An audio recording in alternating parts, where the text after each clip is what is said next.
Hello বন্ধুরা, অ্যাডসাবোর্ডের নতুন ভিডিওতে আপনাদের সবাইকে স্বাগত। আজকে আমাদের টপিক হলো ব্ল্যাক হোল। ব্ল্যাক হোল বাংলায় কৃষ্ণগহ্বর নামে পরিচিত।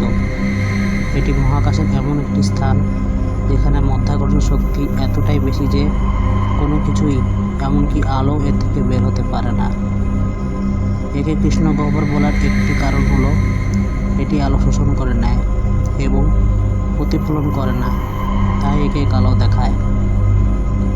আরও ভালো করে বলতে গেলে, যখন বিশাল ভরের একটি তারা তার শেষ জীবনের সংকুচিত হয়ে যায়, তখন এর ঘনত্ব খুব বেশি বেড়ে যায় ও মহাকর্ষ বল খুব বেশি শক্তিশালী হয়ে যায়।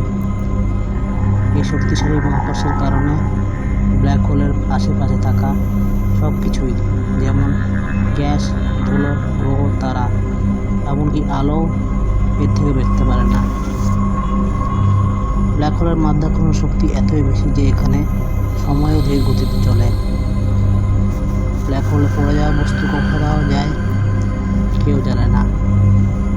অনেক বিজ্ঞানী মনে করেন এর উল্টো দিকে আছে হোয়াইট হোল, যেখানে একটি নতুন মহাবিশ্ব তৈরি হচ্ছে।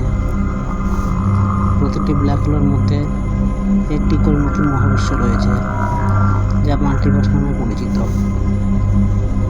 ব্ল্যাক হোলের মধ্যে কী আছে তা কেউ জানে না, তবে বিজ্ঞানীরা চেষ্টা চালিয়ে যাচ্ছেন এর রহস্য জানার জন্য।